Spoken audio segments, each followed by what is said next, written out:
I knew something was wrong the moment I saw my best friend's face through the front window.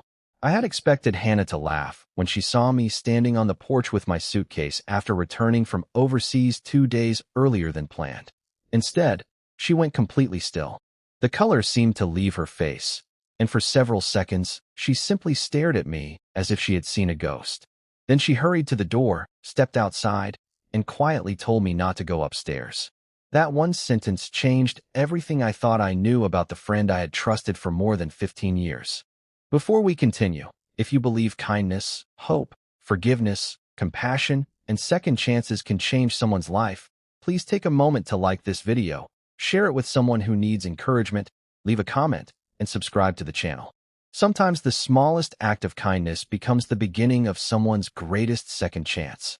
My name is Nathan, and I lived in a quiet neighborhood outside Portland, Oregon, in a small 2-story house my parents had helped me buy years earlier.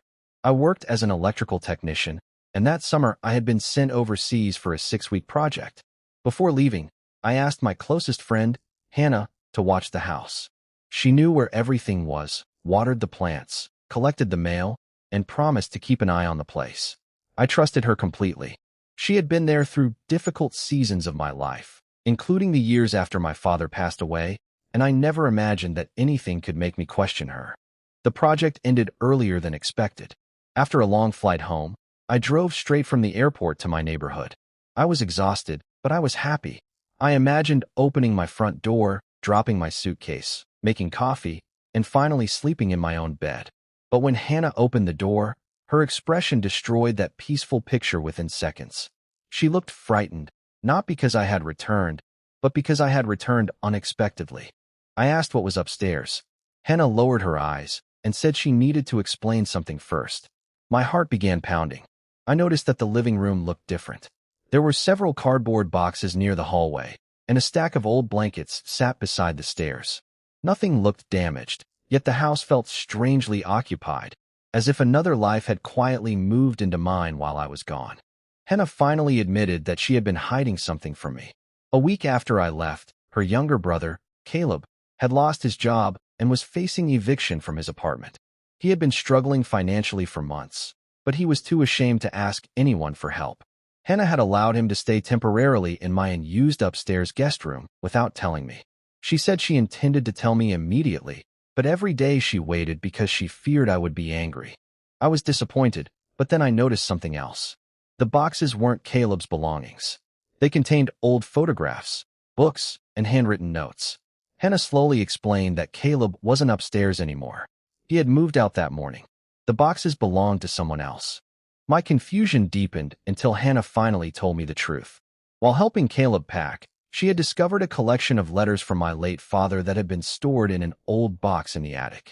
Years earlier, my father had given the box to Hannah's family by mistake during a move, and it had remained forgotten in their storage room. Caleb had found it while searching for something valuable to sell, but instead of selling it, he brought it back to Hannah. Hannah had spent the previous week reading enough of the letters to realize how important they were. She had been afraid to touch anything else, so she placed the box upstairs and waited for my return. The reason she froze when I came home was not because she had damaged my house or betrayed me.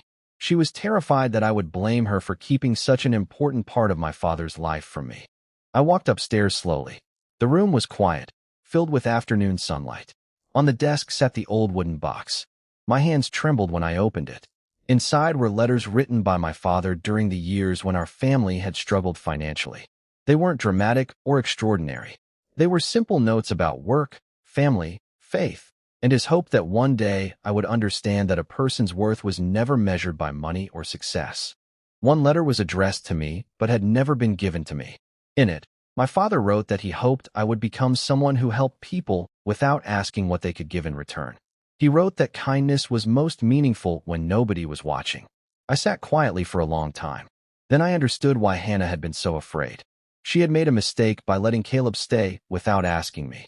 She had hidden the letters because she was scared of disappointing me. But beneath both mistakes was the same thing. She had been trying, imperfectly, to help someone who was struggling. I went downstairs and found Hannah sitting alone at the kitchen table. She expected anger. Instead, I told her that she should have trusted me enough to tell me the truth, But I also thanked her for helping Caleb when he had nowhere else to turn. I told her that my father would probably have understood her mistake better than either of us. Hannah began crying quietly. She apologized, not only for hiding Caleb in the house, but for believing that one mistake could erase 15 years of friendship. I told her that forgiveness didn't mean pretending the mistake never happened. It meant choosing not to let one difficult moment destroy everything good that came before it. A few weeks later, Caleb found a new job with a local repair company. He eventually paid back the small amount Hannah had spent helping him.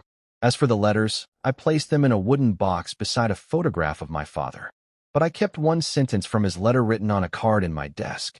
Kindness matters most when nobody is watching. That unexpected return home taught me something I had forgotten. Sometimes people make mistakes while trying to do something good. Sometimes fear makes honest people hide the truth. And sometimes forgiveness doesn't erase the past. It gives people enough room to become better. If this story touched your heart, please support the video with a like, share it with someone who believes in second chances, and subscribe for more stories about hope, kindness, and the unexpected ways people can change one another's lives. And before you leave, I want you to answer one question in the comments. Have you ever forgiven someone because you understood why they made their mistake? Your answer might encourage someone else who is struggling to let go of an old hurt. Nathan never forgot the day he came home early. He had expected to find an ordinary house waiting for him. Instead, he found a hidden box, an unfinished story from his father's past, and a reminder that forgiveness can sometimes open a door that anger would have permanently closed. From that day forward, the upstairs room was no longer just a guest room.